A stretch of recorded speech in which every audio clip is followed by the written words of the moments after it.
Have you ever noticed that if you strip away the different rituals of the world's major religions, they actually point to the exact same cosmic truth? It's kind of wild to think about. Today, we are looking at a mind-bending connection that spans from ancient India all the way to the West. Throughout this explainer, we're going to uncover the universal truth that the Supreme Divine isn't just a physical being, but a cosmic vibration, a frequency, a word. So I want to ask you this.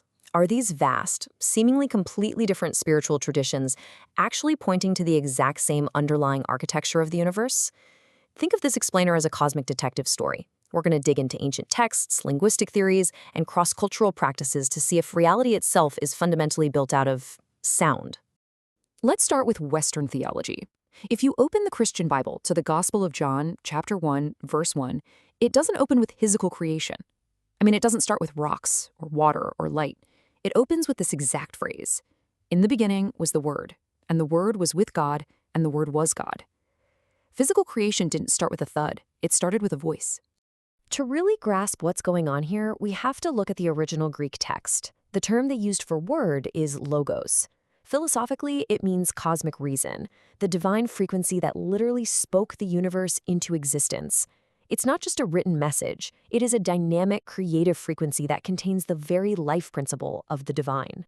Now, the idea of the logos didn't just appear out of thin air. It evolved over centuries in Greek thought.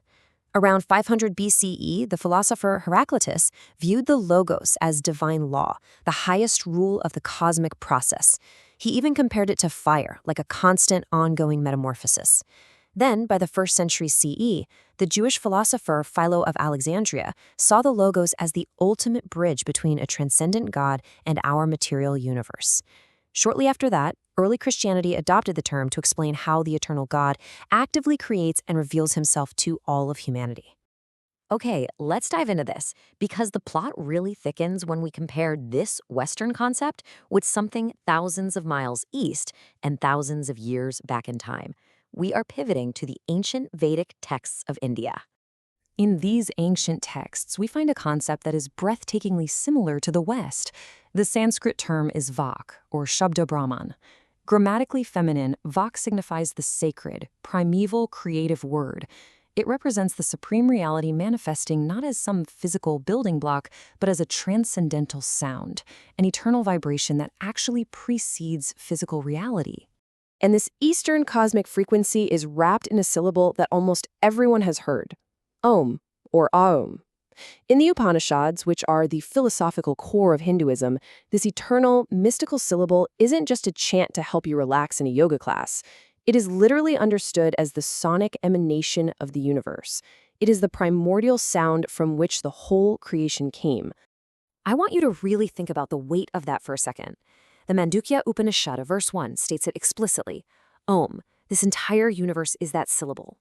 Everything that was, is, or will be, is in truth Om. The East, entirely independently of the West, also sees reality as fundamentally built out of a sonic word. Now, what's really interesting about this is the massive parallel it reveals. This analysis of the Rig Veda describes Vak as the firstborn of truth. It says she existed before all creation, pre-existing before any being came to be, and that she initiated the entire creative process. Sound familiar? It mirrors the exact attributes of the Western logos, existing eternally with God before the universe even began. Let's look at them side by side, because this is the ultimate aha moment. On the left, we have the Gospel of John describing the logos. All things were made through him. And on the right, the ancient Indian texts describing Vak. By the word, everything is created. You guys, we are looking at two completely different cultures, explicitly describing the identical process of creation through sound. If we synthesize all this dense academic theology from both sides of the world, we get this remarkable list of shared attributes. Whether you call it the Logos or Vak, this word is coexistent with the ultimate divine. It pre-existed the physical universe. It acts as the active, creative agent of reality. And beautifully, it serves as an immanent, life-giving principle dwelling right inside human beings. The academic texts illustrate this perfectly, calling Vak the womb of the universe and the creatrix. It explains that just as human speech expresses a mental image, Brahman uses the word to express forms of himself into physical objects. It perfectly mirrors the Western idea of God's self-communication and creation through the logos. The universe is literally God speaking himself into form. The Mandukya Upanishad actually breaks down the mechanics of this cosmic sound into 3 letters, A-U-M, followed by a mysterious fourth state. A represents the waking state and creation forming. U represents the maintenance of that creation. M represents entropy, dissolution, and the return to rest.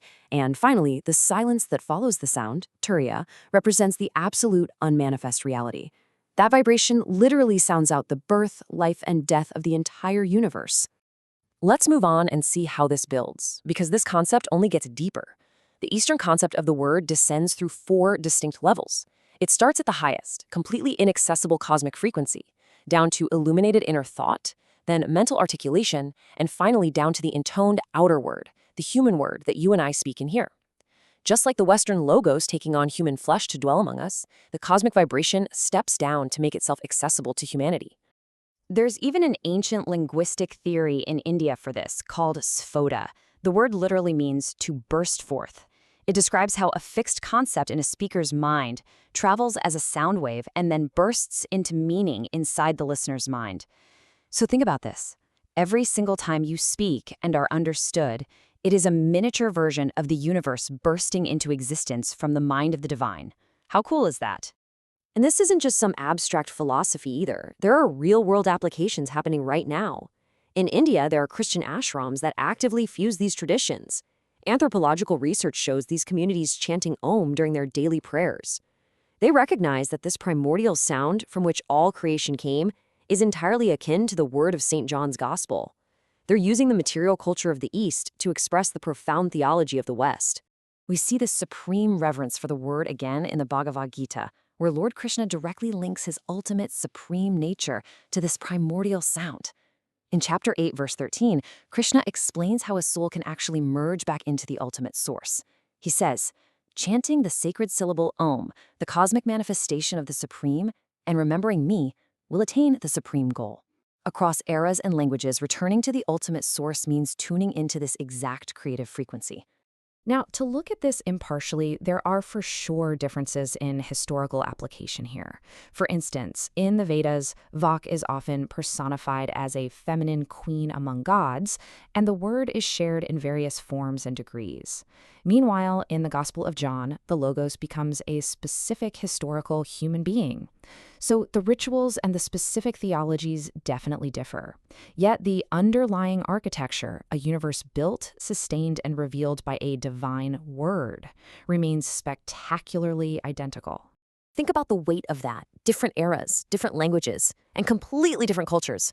Yet they all explicitly agree the ultimate reality is a creative frequency.